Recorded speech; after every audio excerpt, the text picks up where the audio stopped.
Hello students, in this question we have given which of the following rational numbers have non-terminating repeating decimal expression।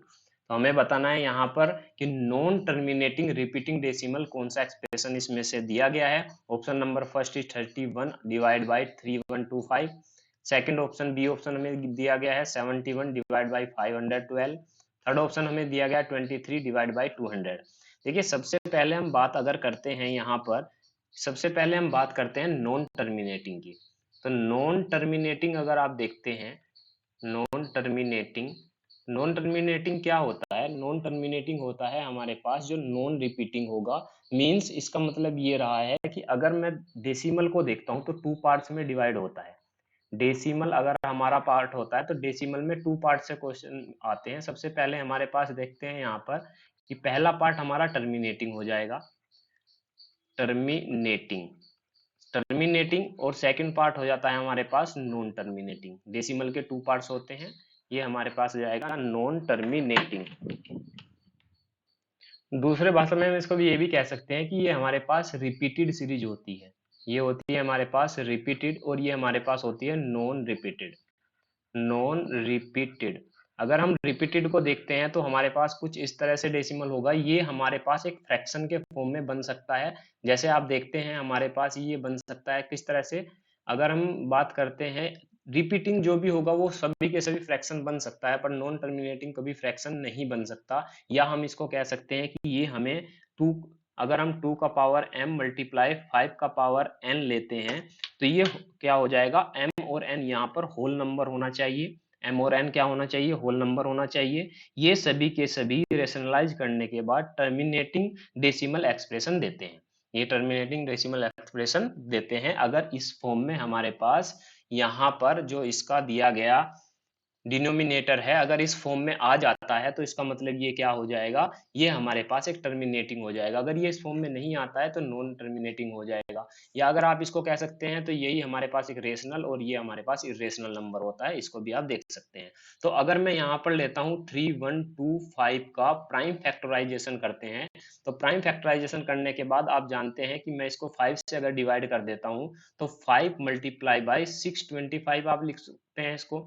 और 625 आप जानते हैं 25 square होता है, means आप कह सकते हैं 5 मल्टीप्लाई 25 स्क्वायर अगर ये बन जाता है तो ये हमारे पास हो जाएगा 5 मल्टीप्लाई बाई 5 पावर 4 एंड यहाँ पर हो जाएगा 5 पावर 1। तो 5 का पावर हमारे पास कितना हो जाएगा, 4 हो जाएगा, मीन्स 5 का पावर 5 आ जाएगा। तो 5 का पावर 5 अगर आप देखते हैं तो ये हमारे पास क्या हो जाएगा, 5 का पावर n की फॉर्म में हो जाएगा। और मल्टीप्लाई बाय 2 का पावर मैं 0 भी इसमें कर सकता हूँ, तो इसका मतलब ये क्या हो जाएगा, टर्मिनेटिंग हो जाएगा। और अगर ये टर्मिनेटिंग हो गया तो हमारा फर्स्ट ऑप्शन तो बिल्कुल गलत हो जाएगा, ये हमारा ऑप्शन सही नहीं है। अब हम चलते हैं बी ऑप्शन पर। बी ऑप्शन अगर हम 512 कहते हैं तो 512 में आप देखते हैं कि क्या मैं इसको लिख सकता हूँ 2 के फॉर्म में। तो अब 512 को आप जानते हैं 216 मल्टीप्लाई बाय कितना हो जाएगा, ये हो जाएगा 256 मल्टीप्लाई बाय 56 मल्टीप्लाई बाय 2 हो जाएगा। अब 256 को भी हम रिपीटेड करते हैं तो हम 256 को लिख सकते हैं 4 मल्टीप्लाई बाई 64 और मल्टीप्लाई बाई 2 हमारे पास है तो ये हमारे पास 2 स्क्वायर हो जाता है। मल्टीप्लाई बाई 64 हमारे पास क्या होता है, 16 मल्टीप्लाई 4 होता है। और अगर आप इसको देखते हैं 2 पावर 1 हो जाएगा is equal to, prime factorization हम कर रहे हैं, या आप उस तरह से भी कर सकते हैं कि इसको डिवाइड करेंगे 2 से, फिर से डिवाइड करेंगे 2 से, इस तरह से भी आप इसको कर सकते हैं। तो 2 पावर 4 ये हमारे पास 2 पावर 2 मल्टीप्लाई बाय 2 का पावर यहाँ पर कितना हो जाएगा, 4 हो जाएगा। यहाँ पर 2 का मल्टीप्लाई पावर 2 हो जाएगा, यहाँ पर 2 का पावर 1 हो जाएगा। तो आप टोटली कह सकते हैं ये सम हो जाएगा इनका पावर्स का। अगर बेस सेम होता है तो पावर्स का क्या कर देते हैं, सम कर देते हैं। तो 4 2 6 2 हमारे पास कितना हो जाएगा, 8 और 1 9, तो 2 पावर 9।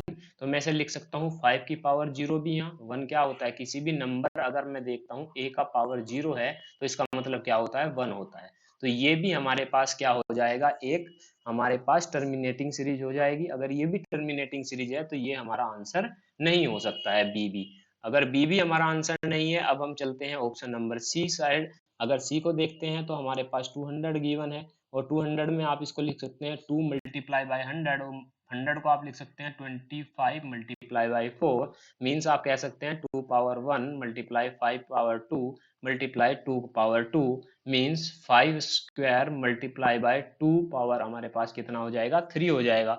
ये भी 5 स्क्वायर मल्टीप्लाई बाय 2 पावर 3 के फॉर्म में है, इसका मतलब ये भी क्या हो जाएगा हमारे पास टर्मिनेटिंग हो जाएगा। तो अगर हम इन तीनों ऑप्शंस को देखते हैं तो तीनों ऑप्शंस में हमारे पास टर्मिनेटिंग सीरीज है और ऑप्शन नंबर डी हमारा राइट आंसर होगा। और अगर आप जनरली इस क्वेश्चन को करना चाहते हैं तो जनरली आप ये भी सोच सकते हैं कि जो भी नॉन टर्मिनेटिंग सीरीज होगी वो कभी भी एक फ्रैक्शन में इस तरह से नहीं आएगी, या वो इस तरह से हो सकता है स्क्वायर रूट 2 हो सकता है, क्यूब रूट 2 हो सकता है, इस तरह से कोई भी अगर नंबर है वो हमारे पास नॉन टर्मिनेटिंग रिपीटिंग डेसिमल होगा। यानी इस ऑप्शन पर्सन का आंसर हमारे पास जो आंसर रहा है वो रहा है option number D. Thank you.